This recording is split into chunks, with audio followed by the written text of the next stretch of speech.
I still remember the exact second I realized Emily was cheating on me. It wasn't subtle.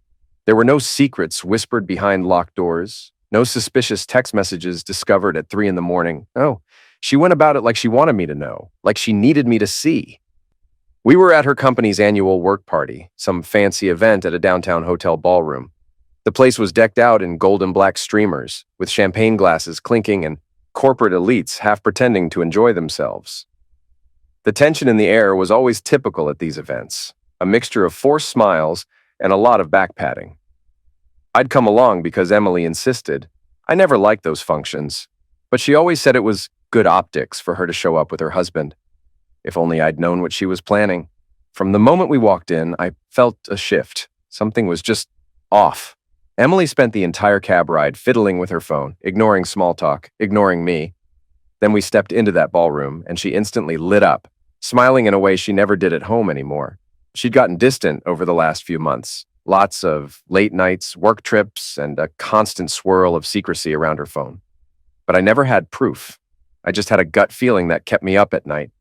Tonight, though, that feeling was a 5-alarm siren in my head. We made our rounds, and the tension ramped up a notch when we drifted toward the open bar. That's when I saw him. Brad, a self-absorbed finance bro, the new hotshot in Emily's department, with an expensive watch that glinted every time he raised his glass and a handshake that screamed, "I'm trying too hard to impress you." He was tall, with a muscled frame that his tailored suit couldn't fully hide. I'd heard his name before. Emily had mentioned him here and there, but always in a dismissive tone, like he was just some coworker she barely tolerated.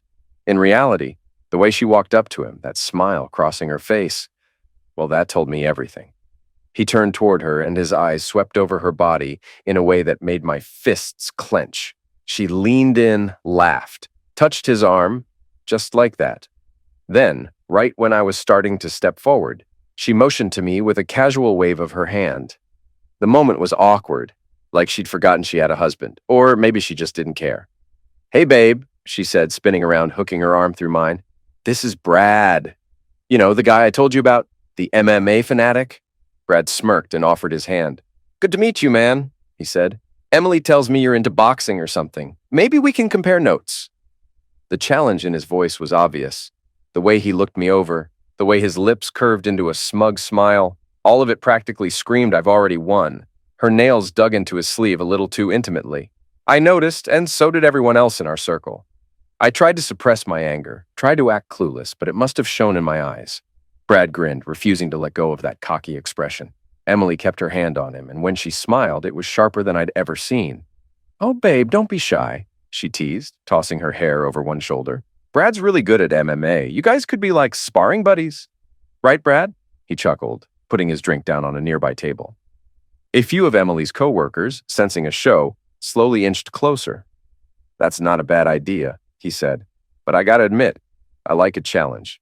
And I'm thinking your husband here might not be up for it." I could feel my heart thudding in my ears.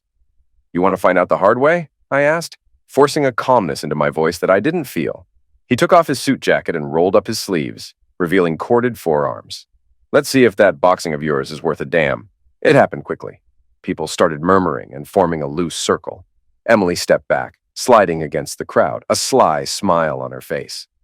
For a split second, I remembered all the nights I'd spent at the gym, working the punching bag, sparring with guys bigger than me. Brad had no idea. He threw the first punch, a wild swing aimed at my jaw. I slipped to the side, letting him stumble past me. A few onlookers laughed. A couple started cheering. Brad's cheeks went red. He turned, tried a second swing. This time, I caught his wrist, twisted it just enough to send a spike of pain up his arm. I could see the shock on his face. He was a half-decent fighter, but powered entirely by ego. He hadn't expected me to be any good. "Come on, babe, don't embarrass him," Emily said, loud enough for everyone to hear. Her words cut deeper than I cared to admit. Embarrass him? She was talking about me. Brad grunted and yanked free of my grip, stepping back. His posture was off. Frustration was obvious in the way his chest heaved. "Lucky shot," he spat, clenching and unclenching his fists. I squared up again, mentally preparing for his next move. But that's when Emily raised her hand, and her eyes locked on someone behind me. "Somebody better step in," she called out. "I don't want Brad getting hurt. Or my husband, for that matter. Where's... Someone get Mark's boss." Mark's boss? Confusion shot through me.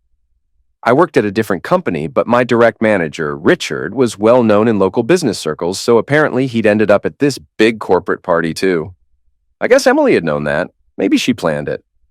Maybe this was all some twisted setup. Sure enough, I spotted Richard's broad shoulders as he pushed through the crowd. Hey, break it up, Richard said, stepping forward, looking at me with disapproval. We don't do this in a place of business. Brad feigned injury, rubbing his wrist dramatically. He went crazy on me, man, he said, adopting a victim's tone. Emily put a hand to her mouth, eyes wide with false concern. The crowd started murmuring again, all eyes on me. I opened my mouth to set the record straight, but before I could say anything, Emily pointed at me, stepping closer to Richard. He's out of control, she said. He almost broke Brad's arm. You saw it, right? He needs to go before he hurts somebody. I stared at her in shock. What are you? She cut me off with an icy glare. You don't belong here. This is my company's event. If you can't keep your temper in check, you should leave. A couple of uniformed security officers, probably hired for the night, approached. One of them looked from me to Brad, then to Emily. Ma'am, is everything okay? She folded her arms and nodded at me, pouting her lips like she was scared. He's the problem, she said. Get him out. Richard, my boss, pinned me with a hard stare. Mark, you heard her. Let's not escalate. Go home. We'll sort this out Monday. I swallowed hard, rage boiling under my skin. How dare she pretend I was the aggressor? My fingers curled into fists at my sides. I'm not going anywhere until you tell the truth, I said through clenched teeth. Brad stepped forward, smirk reappearing. Listen, man, you heard them. It's better for everybody if you leave now. His tone was infuriating enough, but it was the scorn in Emily's eyes that did it. She was watching me like I was garbage. I saw her tilt her chin at one of the security guards, and that was all it took. Suddenly, arms wrapped around me from behind. I tried to shrug free, but another guard took me by the shoulder.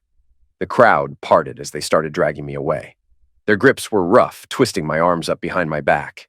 I grimaced at the pain, but I didn't cry out.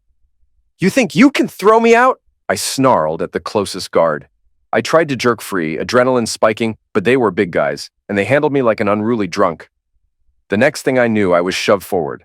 My ankle banged into a chair, and I nearly went down. I heard Brad's mocking laughter from somewhere behind me. Move! One guard said, gripping my arm so hard I felt my joints protest. Anger roared in my chest, and I shoved him back. He staggered, but the second guard cracked me in the rib with an elbow. It wasn't a full punch, but enough that my eyes stung with pain. Next thing I knew, one forced my arm behind my back again, and they carried me a few steps. Get off me! I barked, but it was no use. A few onlookers gasped or laughed. I saw people filming with their phones. Emily was nowhere to be seen, probably lost in the throng. I could just imagine her leaning on Brad, flashing that smug smile. They hustled me across the polished floor and out the side exit, past the catering tables and coat racks. I caught one last glimpse of the main ballroom, the swirling lights, the curious stares, and then I was in a back hallway. The security guys yanked open a heavy door and practically threw me out into the night. I stumbled, almost falling face first onto the pavement, catching myself at the last second. The door slammed behind me, and I heard the metal latch click. I stood there, breathing hard, pulse racing, my side throbbing from that elbow. My own wife had orchestrated that entire fiasco. My boss had told me to go home like I was some troublemaking teen. And Brad? God, the thought of his smug face was almost more than I could handle. I wanted to punch something, but raging in an alley alone was pointless. I forced myself to breathe, to think. My phone was still in my pocket. I grabbed it, glancing around to see if anyone had followed me. The alley was empty, lit only by a flickering streetlight.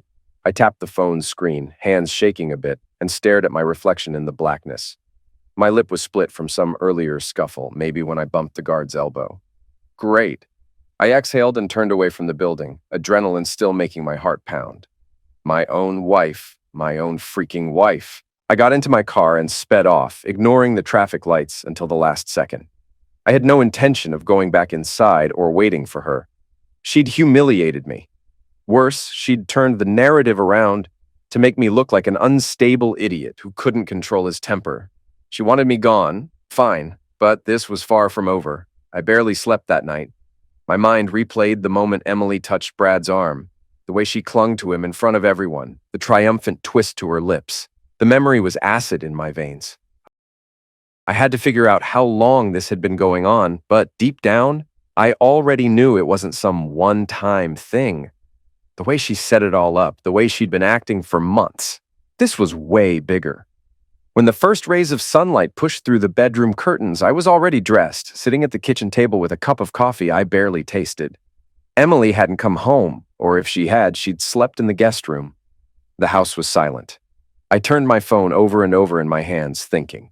Gathering evidence was the only way to beat her at her own game. She wanted to paint me as some jealous psycho. If I wanted a clean break and revenge, I had to do this smart. I'd installed a small tracking app on her phone a few weeks ago, in a rare moment when she left it unlocked on the kitchen counter. It was risky and probably illegal, but I didn't care. I opened my phone, found the app, and sure enough, it showed her location.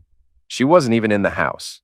She was at some unknown address across town, probably spent the night with Brad or maybe just crashed somewhere else. I tapped my foot, glaring at the screen. I was going to gather every bit of evidence I needed to ensure that in the divorce, I could walk away with everything and leave her in the dirt. I waited until mid-afternoon before I finally saw her come home. I heard her car pull up, the hum of the engine shutting off. Then the front door opened and she stepped in like she owned the place. Still wearing last night's dress, hair a little messy. She looked at me in mild surprise. "Wow, you're here," she said, raising an eyebrow. "I thought you'd be at the gym cooling off or something." I stayed seated in the living room armchair. "I could say the same. Where were you?" She smirked, shrugged, and dropped her purse on the couch. "Would you even believe me if I told you?" I set my jaw. "Cut the crap. I'm done with the games. I know you're sleeping with Brad. I know you set me up last night." She laughed, but it was hollow. "Set you up? You attacked him." "You're the one who had me thrown out by security," I snapped, rising to my feet. My voice echoed in the quiet living room. "You wanted to humiliate me." She stepped closer, arms folded. "You humiliated yourself when you started swinging. You're just too blind to see it." I clenched my fists. "I'm not here to argue semantics. I'm here to tell you that this is over. And I'm going to make sure you lose everything, Emily." Her eyes flickered with a mixture of fear and defiance. "Oh, please. I've got enough dirt on you to—" I cut her off with a short, humorless laugh. "Dirt on me? I don't think so." She didn't know about the tracking app or the data I'd begun collecting from her hidden burner phone. Her eyes narrowed like she was picking up on the confidence in my voice. She inhaled, probably ready to hurl an insult, but I held up a hand. "You know what? We'll continue this later. I've got an errand to run." I brushed past her on my way out, ignoring her glare. Rage still simmered in my chest, but I kept it bottled up. I had a plan to execute, and losing my temper here was not part of it. Besides, I was still raw from last night's fiasco. If I stayed any longer, we'd just end up screaming at each other. The next few days, I worked meticulously. I documented everything. Times Emily left the house, addresses she frequented, phone calls she made. I took screenshots of her texts. She was careless enough to let the phone lie around while she showered, and I snagged it for 2 minutes, sending the screenshots to myself. Everything pointed to the same story. She and Brad had been hooking up regularly, meeting at hotels, skipping off during lunch breaks. It was sickening how open they were once you pulled back the curtain. I even found messages between Emily and my boss, Richard. She was feeding him some story about me being volatile, having anger issues, claiming I might be dangerous. She was covering her bases at work, probably laying the groundwork to sabotage my position, maybe get me fired so I'd be powerless in the divorce. Brilliant scheme if you think about it. She was cunning. I had to give her that. But she underestimated how far I'd go. I'd decided that the next time she met Brad, I'd show up, confront them with divorce papers, and end it on my terms. I reached out to an attorney, paid him extra for expedited paperwork, and had a stack of official forms in hand within a week. Everything set. I got the notification on my phone mid-morning, just like I predicted. Emily was heading toward the usual spot, a boutique hotel downtown with discreet parking. My heart hammered, adrenaline surging. This was it. I told my boss I needed the afternoon off. I didn't bother with details. Grabbed the folder with the divorce papers and drove over. I parked a block away and waited until the little dot on my tracking app stopped moving. She was inside now. Sure enough, a minute later, I saw Brad's black BMW pull up. He got out, looked around, and strolled in like he owned the place. The rage in me boiled.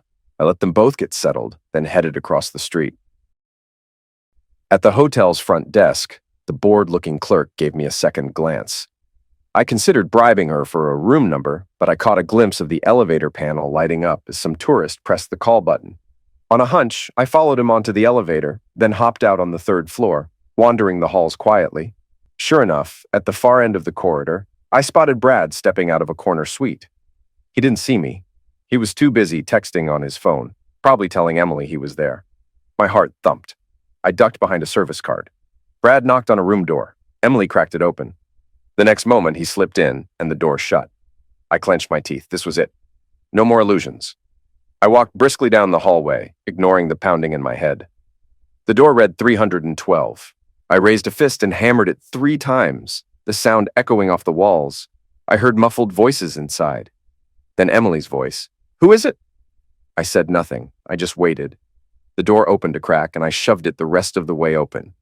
Emily stumbled back with a gasp. Wearing only a tight-fitting blouse and a short skirt, her hair disheveled like they'd been fooling around. Brad stood behind her by the bed, eyes wide, shirt unbuttoned, stubble shadowing his jaw. "What the hell?" Emily yelled, regaining her balance. "Are you insane?" Brad squared his shoulders. "Dude, you got a problem?" I let out a short laugh. "Damn right I do." I reached into my inside jacket pocket and withdrew the stack of papers. I shoved them at Emily. She swatted them away, and they scattered across the carpet. The top page read, "Petition for dissolution of marriage," in bold letters. "Congratulations," I said, voice dripping with sarcasm. "You're free to screw him all you want now. Just sign on the dotted line." She looked at the scattered sheets, face pale. You brought divorce papers?" Brad rubbed the back of his neck, stepping forward like he was going to block me from Emily. "Hey man, calm down. You can't just barge in here. You want trouble?" My blood was pounding. This was my moment. For a split second, I wanted to break his jaw. Instead, I slapped him across the face hard. The crack of it exploded in the small room. He staggered sideways, slammed into the dresser, and nearly fell. Emily shrieked, "Mark, what the hell are you doing?" Brad blinked, then tried to come at me. He got as far as one step before I planted a stiff palm on his chest and shoved. He sprawled back, head hitting the wall with a dull thud. His eyes were wild with surprise and pain. One hand rose to the side of his face where I'd slapped him. I pointed at him. "Don't even think about it," I hissed. "If you step up again, I'll ruin more than your face. I'll ruin your goddamn life." Brad bared his teeth but didn't move. He must have seen something in my expression that stopped him cold. Emily rushed over to him, hand on his shoulder, turning back to glare at me. "You can't do this! You'll go to jail!" "I don't care," I muttered. "If you think I'm joking, try me. I've already got all the evidence I need, pictures, text messages, hell, video from the last hotel you two scumbags visited. I could blow this up at your workplace, Emily, or maybe send it to your mother. Should I do that?" Her face contorted in fury. "You're out of your mind. You're not the man I married. This is insane." I smirked. "Maybe, but it's the man you created." Brad tried to stand, leaning against the dresser. I snapped my gaze to him. "Stay down. This isn't a discussion." He paused, then sank back against the wall, chest heaving. It was clear he was tough, but he was also a coward who'd never faced real consequences. Emily dropped her hand from Brad's shoulder and pointed at the messy stack of divorce papers on the floor. "Fine," she spat. "Get out and I'll sign them. Happy?" I leaned in, lowering my voice, letting my anger show. "No, I'm not happy. I'm furious, but the sooner I'm rid of you, the better." I kicked the doorstop aside. "You're going to regret humiliating me the way you did. I swear, if you two try to spin this around on me, I'll bury you both." Before she could respond, I turned on my heel and left. Behind me, I heard Brad mutter a curse, and Emily hiss something at him, voice trembling with shock. I didn't bother to listen. I'd said my piece. Over the next few days, Emily moved out in fits and starts. She stayed away for a while, probably rethinking her strategy or hoping I'd calm down. Meanwhile, I laid out all her things in neat piles. Clothes, photos, the random bits and pieces she'd left around. I was done playing nice. I arranged for movers that specialized in quick transitions. My attorney told me that legally I couldn't just throw her stuff out on the sidewalk, but I could certainly pack it up and have it delivered to her, especially if I gave her fair warning. So that's exactly what I did. I phoned her mother, Linda, a week prior. "Linda," I said, forcing politeness, "I'm moving Emily's things out. I'll have them shipped to your address. She can pick them up from there or figure out her next move. That's between you two." Linda was outraged. She'd always been protective of Emily, always quick to blame me. I expected the blowback, so I just calmly repeated that the marriage was over and I had no obligation to store Emily's belongings in my home. The conversation ended with Linda screaming, "You'll regret this, you worthless excuse for a husband," before slamming the phone down. Whatever. That was the final piece in place. The day I hired the movers turned out to be the day Emily decided to show up with reinforcements in tow. I'd already had half her stuff packed into boxes on the lawn, couches, tables, boxes of clothes. A moving truck sat in the driveway, ramp open.